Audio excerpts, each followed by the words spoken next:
하나님은 살아 계십니다. 우리가 반드시 기억해야 할 것은 하나님은 살아계시고 살아계신 하나님께서 내가 연약하고 부족해도 나를 사랑하신다. 믿습니까?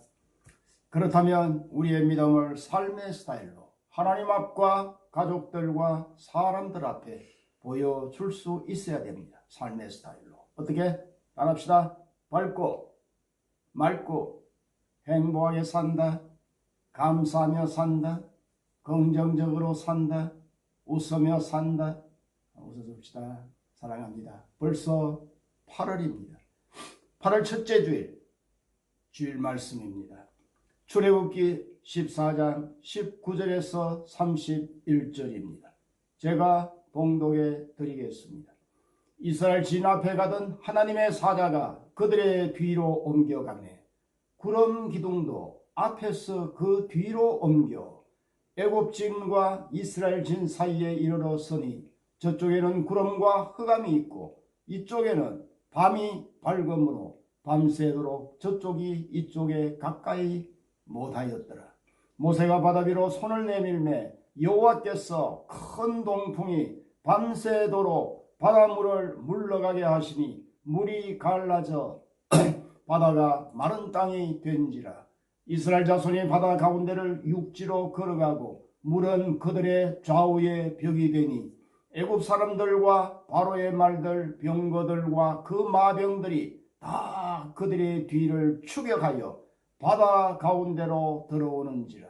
새벽에 여호와께서 불과 구름 기둥 가운데서 애굽 군대를 보시고 애굽 군대를 어지럽게 하시며 그들의 병거 바퀴를 벗겨서 달리기가 어렵게 하시니 애굽 사람들이 이르되 이스라엘 앞에서 우리가 도망하자 여호와가 그들을 위하여 싸워 애굽 사람들을 치는도다. 여호와께서 모세에게 이르시되 내 손을 바다 위로 내밀어 물이 애굽 사람들과 그들의 병거들과 마병들 위에 다시 흐르게 하라 하시니 모세가 그 손을 바다 위로 내밀매 새벽이 되어 바다의 힘이 회복된지라. 애굽 사람들이 물을 거슬러 도망하나 여호와께서 애굽 사람들을 바다 가운데 엎으시니 물이 다시 흘러 병거들과 기병들을 덮되 그들의 뒤를 따라 바다에 들어간 바로의 군대를 다 덮으니 하나도 남기지 아니하였더라. 그러나 이스라엘 자손은 바다 가운데를 육지로 행하였고 물이 좌우에 벽이 되었더라. 그날에 여호와께서 이같이 이스라엘을 애굽 사람의 손에서 구원하시매 이스라엘이 바닷가에서 애굽 사람들이 죽어 있는 것을 보았더라. 이스라엘이 여호와께서 애굽 사람들에게 행하신 그 큰 능력을 보았으므로 백성이 여호와를 경외하며 여호와와 그의 종 모세를 믿었더라. 인생은 길을 가는 것입니다. 인생 행로라고 부릅니다. 70년대 최고의 유행가인 최희준의 하숙생이라는 노래가 있죠. 인생은 나그네 길 어디서 왔다가 어디로 가는가 구름이 흘러가듯 떠돌다 가는 길에 이렇게 시작합니다. 우리의 인생길 그렇습니다. 그저 순탄한 길만 있는 것이 아닙니다. 늘 우리의 앞길에는 위험이 도사리고 있습니다. 수없는 사건 사고를 보고 들으면서 삽니다. 그것이 내 것이 될 수 있어요. 인생길 미래가 누구나 불안합니다. 사실 한치 앞을 모르는 것이 인생입니다. 그래서 사람들은 내 인생의 행로가 도대체 어떻게 전개될까 궁금하죠? 미래에 대해서 아직 가보지 못한 길이기에 두려운 것입니다. 여러분 그렇다고 점을 본다든가 운세를 본다든가 그런 것 정말 하지 마십시오. 하나님이 정말 싫어하십니다. 하나님을 노엽게 하는 거예요. 그거 다 엉터리입니다. 우리의 인생길은 하나님께 달려 있습니다. 구약에 보면 기륭을 보는 점쟁이들은 죽이라고 그랬어요. 신명기 18장 10절 11절에 보면 점쟁이나 기륭을 말하는 자나 요술하는 자나 무당이나 지는 자나 신접자나 박수나 초혼자를 너희 가운데 용납하지 말라. 신명기 18장 14절에 내가 쫓아낼 이 민족들은 기륭을 말하는 자나 점쟁이의 말을 듣거니와 내게는 내 하나님 여호와께서 이런 일을 용납하지 아니하시느니라. 자칫 교회에서도 비싼 점쟁이들이 있을 수 있죠. 이상한 예언을 남발하는 자들이 있는데 늘 깨어 조심해야 합니다. 미혹되지 말아야 합니다. 요즘 로마서 여러분들이 열심히 하고 계시는데 마지막 장 16장 18절에 보면 교활한 말과 아첨하는 말로 순진한 자들의 마음을 미혹한다고 했습니다. 그들에게서 떠나라 그랬죠. 마지막 때가 되면 더합니다. 분별을 잘 해야 합니다. 예언이 있죠. 그러나 조심해야 합니다. 어려울수록 족장 요셉처럼 우직한 믿음이 우리에게 필요합니다. 종으로 팔려도 감옥에 가도 하나님의 약속 말씀 붙들고 버티는 우직한 신앙입니다. 그거 필요하죠. 너무 기적을 따라가도 안 됩니다. 마지막 때 계시록에 보세요. 사단도 하늘에서 땅에 불을 내립니다. 기적을 계속 추구하면 반드시 잘못된 길로 갑니다. 영분별이 필요한 시대입니다. 이집트 파라오의 압제를 벗어나 해방된 즉 출애굽한 이스라엘 백성들, 아직은 홍해를 건너기 전인 이집트 땅입니다. 지금 꿈을 갖고 미지의 세계를 향하고 있습니다. 아직 한 번도 가본 적이 없는 땅, 그 가나안을 향하여 200만 명이 나아가고 있습니다. 누가 이들이 한 번도 가보지 못한 그 길을 인도해 줄 수 있겠습니까?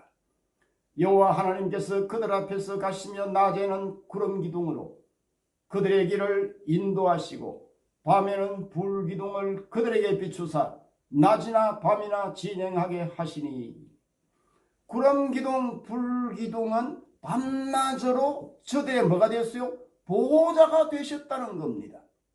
또 구름 기둥이 움직이면 이스라엘 백성들도 그 구름을 따라 움직입니다. 서면 그곳에 장막을 칩니다. 이게 뭐죠? 인도자가 되셨다는 뜻이죠. 그런데 문제는 말이죠. 하나님의 인도가 가끔 우리의 허를 찌릅니다. 여기에 우리의 갈등이 있습니다. 오늘 일간 출애굽기 14장 앞쪽에 1절 2절에 보면 하나님께서 모세에게 명하시는 것, 오던 길을 돌이켜 바닷가로 가라는 것. 하나님이 협곡으로 몰아넣으신 거예요. 앞은 바다입니다. 양옆은 산입니다. 200만 명을 협곡 안으로 하나님이 들어보내셨어요. 앞에 바다인데. 이것은 하나님께서 파라오를 유인하기 위한 유인 전술이었어요. 그 이스라엘은 깨닫지 못했습니다. 그 소식을 듣게 된 파라오는 14장 5절에 보면 그 백성이 도망간 사실이 애굽 왕에게 알려지매 바로와 그의 신하들이 그 백성에 대하여 마음이 변하여 이렇게 말합니다. 우리가 어찌 이같이 하여 이스라엘을 우리를 섬김에서 놓아버렸는가. 그 노동력으로 성도 짓고 말이죠. 자, 그래서 14장 6절에 바로가 그의 병거를 갖추고 그의 백성을 데리고 갈새 알아는 거예요. 야, 저들이 갇혔다. 파라오의 말은 저들이 광야에 갇혔다. 옆은 산이고 협곡입니다. 앞은 넘실대는 바다입니다. 뒤에 따라갇히면 다시 다 이끌고 와서 노예로 다시 부릴 수 있습니다. 백성들이 따라오는 파라오의 군대를 본 거죠. 야, 죽이려고 왔구나. 지난주 말씀처럼 백성들은 흔들리고 있습니다. 이것은 백성들은 알지 못했지만 죽었다고 아우성이었지만 하나님이 가장 멋진 길로 인도하고 계셨던 겁니다. 여기 우리 갈등이 있죠.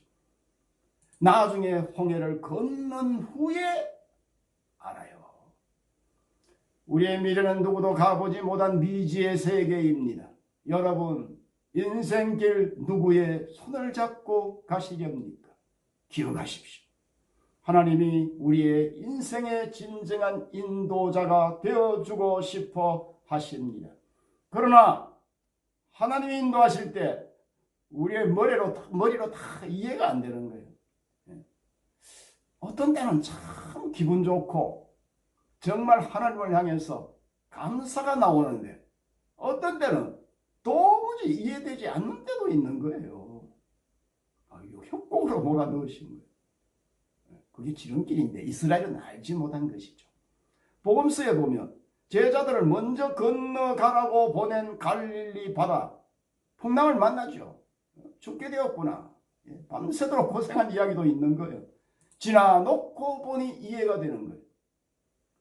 한 사람이 창문가에 있는데 방 안으로 나비가 한 마리 들어와서 출구를 찾지 못해 창밖으로 나가지 못하고 유리에 계속 몸을 부딪히는 거예요. 도와주려고 잡으려고 하면 더욱 잡지 못하게 몸부림치는 거예요. 자기를 죽이려는 줄 알고 도와주려고 하는데 지금 사실 이스라엘 백성들을 단숨에 구원하시려는 하나님이 계획을 갖고 바닷가로 몰아넣으셨는데 자기 생각으로만 판단하니 이스라엘 백성들은 죽는 줄 알고 원망하고 난리인 거죠. 최고의 복이 뭐라고요? 하나님과 동행하는 복, 임마누엘의 하나님이십니다. 할렐루야.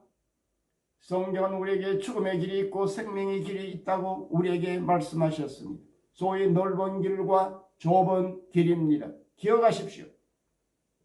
주님이 열어두신 그 생명의 길, 진리의 길, 그 구원의 길을 우리는 가야 합니다. 좁은 길, 생명의 길은 주님과 함께 걷는 길입니다. 주님이 인도하시는 길입니다.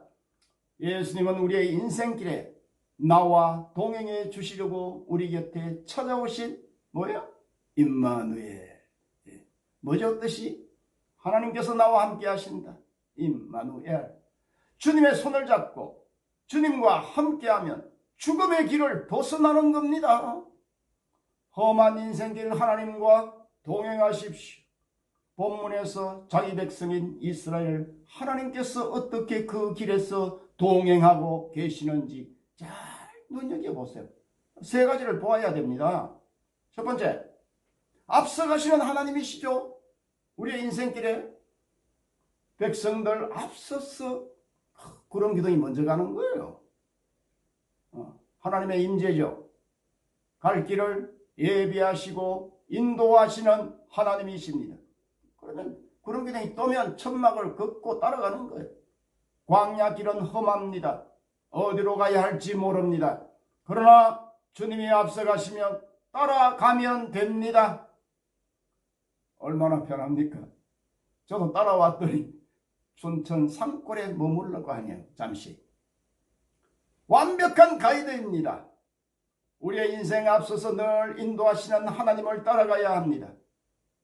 주로 말씀으로 우리를 이끌어 가시죠. 그래서 시편 119편 105절에 주의 말씀은 내 발의 등이요 내 길의 빛이니이다. 앞서 가시는 내 길 앞서 가시는 하나님의 은혜를 누리십시오. 두 번째, 지켜주시는 하나님이시죠. 여러분, 이스라엘이 유사시한 하나님이 어떻게 하십니까? 적들이 치러올 때 뒤를 지켜주셨어요. 지금 애굽의 군대가 치러올 때 앞서 가시던 하나님이 뒤로 돌아가시는 거예요. 후방을 지키시는 거예요. 적의 공격을 막으시는 거예요. 불기둥으로. 자기 백성을 적들로부터 지켜주시는, 보호해주시는 하나님이십니다. 하나님이 지키시면 어떤 적들로부터도 안전합니다. 애굽의 군대도 꼼짝 못합니다. 언제나 우리의 배경, 우리의 보호자는 하나님이시란 말입니다. 광야길에 호시탐탐 노리는 적들이 많지만 두려워할 필요가 없습니다. 우리의 배후를 하나님의 손길로 지키십니다. 자, 인도해 주시고 보호해 주시고. 세 번째, 오늘의 핵심입니다. 새로운 길을 만드시는 거예요, 하나님. 앞에는 홍해입니다. 뒤에는 적들입니다. 이제 새로운 길이 필요한 때입니다. 도무지 길을 낼 수 없는 곳에 하나님이 새로운 길을 내십니다. 어디에? 바다에, 홍해에 새로운 길을 내십니다. 그 누구도 상상할 수 없고, 그 누구도 알 수 없고, 그 누구도 만들 수 없는 길을 주님이 자기 백성을 위해서 만드신 거예요. 하나님의 방법은 예측할 수 없습니다. 무엇이든지 하실 수 있고 무엇이든지 가능하신 그분이 홍해에 새로운 자기 백성 이스라엘이 갈 새로운 길을 내신 것입니다. 야, 이 은혜를 누려야 돼요. 홍해에 길을 내신 하나님이십니다. 누구도 건널 수 없는 홍해를 건널 수 있도록 유일한 건널 수 있는 방법은 하나님이 홍해에 내신 그 길을 가는 겁니다. 그 길이 생명의 길입니다. 이 길만이 구원의 길입니다. 결코 적들은 건널 수 없는 길입니다. 이 홍해 사건은 구원을 예표한 사건입니다. 여러분, 홍해를 건널 수 있는 길은 어떤 길도 없다 했죠. 하나님이 내신 이 길 외에는 없다는 거죠. 하나님께 가는 구원도 그렇습니다. 예수님이 내신 그 길, 우리를 위해 자기 백성을 위해 십자가에서 구원의 길을 내신 분입니다. 그 길만이 되는 거예요. 구원의 길이 되는 거예요.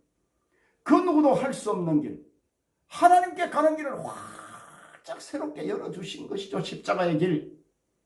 하나님께 가는 길은 오직 예수님이 십자가로 내신 길밖에는 없습니다. 사도행전 4장 12절에 다른 이로서는 구원을 받을 수 없나니 천하 사람 중에 구원받을 만한 다른 이름을 우리에게 주신 일이 없다. 할렐루야. 예수님도 스스로 내가 곧 길이요 진리요 생명이니 나로 말미암지 않고는 아버지께로 올 자가 없느니라. 홍해의 길도요 십자가의 길과 똑같습니다. 내가 길을 만드는 것이 아니에요. 하나님께서 새롭게 길을 여셨기에 우리는 이것을 내 힘이 아니기에 은혜라고 부르는 거예요. 은혜의 복음인 거예요. 바울은 고린도전서에 이 홍해를 건넌 사건을 새롭게 해석해요. 고린도전서 10장 1절에 형제들아 나는 너희가 알지 못하기를 원하지 아니하노니 우리 조상들이 다 구름 아래에 있고 바다 가운데로 지나며 모세에게 속하여 구름과 바다에서 세례를 받고 물이 막 비말처럼 물속에 잠겼던 거지. 세례가.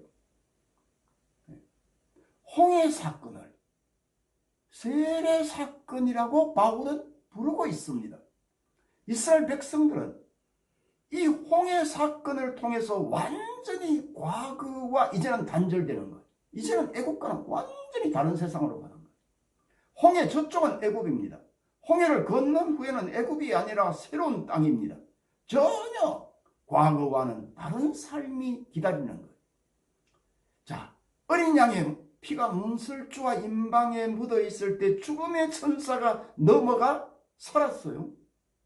홍해를 건너면서 세례를 받고 파라오와는 완벽하게 분리됩니다. 우리도 똑같아요. 과정이. 예수님의 보혈을 믿고 먼저 구원을 받죠. 구원받은 자에게 그 믿음을 보고 세례를 줍니다. 하나님의 백성으로 인침을 받게 되는 것이죠. 세례는. 저와 여러분들은 이미 새로운 길을 건너 죽음의 바다를 건넌 자들이에요. 새 생명을 얻은 자들이에요. 새로운 길을 건너고 있는 거예요. 영적으로 보면 우리는 이제 전혀 다른 세상에 사는 겁니다. 홍해 저쪽이 아니고 홍해 이쪽입니다. 홍해를 건널 수 있는 길은 유일한 길입니다. 세상에서 영원의 세계로 나아가는 것은 유일한 예수 그리스도를 통한 길밖에 없습니다. 이것이 사랑입니다. 다들 열심히 노력하면 된다고 합니다. 착하게 살면 된다고 합니다. 아닙니다. 성자도 약점이 있습니다. 새로운 길을 열어주심이 사랑입니다. 그 길을 가는 것이 믿음입니다. 끝까지 갈 수 있도록 도와주시는 것이 은혜입니다. 내가 하나님의 능력으로 바닷물을 벽이 되도록 하나님이 지켜주십니다. 하나님이. 이것이 은혜입니다. 주께서 손으로 물이 벽이 되도록 막아주신 것이죠. 그런데 그 홍해길을 이스라엘도 가고 이집트의 군대도 갑니다. 결과는 하나는 생명이고 하나는 죽음이었습니다. 주님의 인도를 받으면서 가야 합니다. 그 길을 간다고 하지만 대적하며 갈 수 있습니다. 애굽의 군대처럼 하나님의 능력으로 물이 벽이 되게 하셨는데 하나님이 뭐예요? 은혜를 거두니 물이 다 죽여버린 거예요. 함몰시켜버린 거예요. 중요한 차이를 깨달아야 합니다. 중요한 차이. 같은 길인데 다른 길입니다. 하나는 생명의 길이요 하나는 죽음의 길입니다. 똑같은 바다에 난 길을 건너는데 한쪽은 죽음의 길이 되었습니다. 다른 한쪽은 자유와 생명의 길이 되었습니다. 히브리서가 답을 줍니다. 히브리서 11장 29절에 믿음으로 그들은 홍해를 육지같이 건넜으나 애굽 사람들은 이것을 시험하다가 빠져 죽었으며 똑같은 길을 가는데 한쪽은 믿음의 길이었고 다른 쪽은 시험의 길이었습니다. 믿음은 주님과 더불어 길을 가는 것입니다. 임마누엘입니다. 이것이 가장 큰 축복입니다. 하나님께 속해 있던 이스라엘에게는 생명의 길이 되었고 똑같은 길이 하나님을 대적하던 파라오의 편에 속해 있던 자들에게는 죽음의 길이 되었습니다. 누구 편이냐 이 문제지. 믿음으로 가는 길은 생명의 길입니다. 의심하면서 시험하면서 가는 길은 죽음의 길입니다. 똑같이 소돔을 빠져나왔지만 의심한 뒤를 돌아본 롯의 아내는 소금 기둥이 되었습니다. 믿고 빨리 달아난 롯과 두 딸은 소돔에서 살아났습니다. 신앙의 길은 죽음의 바다에 열어놓으신 생명의 길과 같습니다. 그러나 두 갈래로 갈라집니다. 주님을 따르며 가는 길이냐 대적하며 가는 길이냐입니다. 겉으로는 비슷하게 보입니다. 똑같은 길로 보입니다. 이 시대는 교회라는 이름을 갖고 하나님을 대적합니다. 차별금지법 안됩니다. 신학생들이 템플스테이 하면서 절에 가서 부처에 절을 하고 그런 게 있어요. 배운다면서 타 종교를 종교다원주의 종교통합 그리스도 교회라는 이름하에 판을 치는 세상에 앞으로 한국 교회가 짐승의 표로 인해서 두 갈래로 갈라질 겁니다. 베리칩이 짐승의 표가 베리칩이라는 것은 하나의 꼭 그것만 아니고 유사한 것들 표가 될 수 있느냐 아니냐 앞으로 갈라질 겁니다. 저는 미리 말씀드리지만 무조건 아니라고 하기는 너무나 성경의 내용과 유사한 점이 많습니다. 혹시 그런가? 심도 있게 연구해 볼 필요가 있다고 봅니다. 정말 이 시대는 믿음으로 생명의 길을 가야 합니다. 너무나 진리가 흔들리는 혼탁한 시대입니다. 또한 오늘 이 본문은 우리에게 또 다른 교훈을 주고 있습니다. 아무리 지금 내 인생길이 막혀도 하나님이 뭔가 계획이 있다고 믿어야 합니다. 부디 사랑하는 성도 여러분, 신앙의 고수가 되십시오. 길이 막혔을 때 고수는 당황하지 않는 거예요. 당구의 고수는 벽을 길로 보는 거예요. 하나님에게 길이 있다는 뜻입니다. 우리가 섬기는 하나님, 우리 아버지는 홍해의 길을 내신 하나님이십니다. 이번 8월 한 달도 외치십시오. 하나님은 홍해의 길을 내시고 나를 인도하신다. 그는 나의 인도자, 그는 나의 보호자, 나를 위해 새 길을 여시는 하나님이시다. 할렐루야. 승리합시다. 같이 기도하겠습니다. 살아계신 아버지 하나님 앞에는 홍해 뒤에는 칼을 휘두르며 따라오는 파라오의 군대입니다. 백성들은 아우성이었습니다. 그러나 하나님이 홍해의 길을 여셨습니다. 하나님이 협곡으로 몰아넣으신 것은 애굽의 군대를 유인하기 위한 유인 전술이었습니다. 이스라엘 백성들 홍해의 길을 건너서 새로운 세상, 새 생명을 얻었습니다.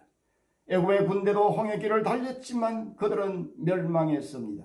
똑같은 길을 가는 것 같지만 한쪽은 생명의 길이요 다른 한쪽은 멸망의 길이었습니다. 아버지 하나님, 우리의 인생 행로에 늘 인도자가 되시고 보호자가 되시고 새로운 길을 열어 주시옵소서.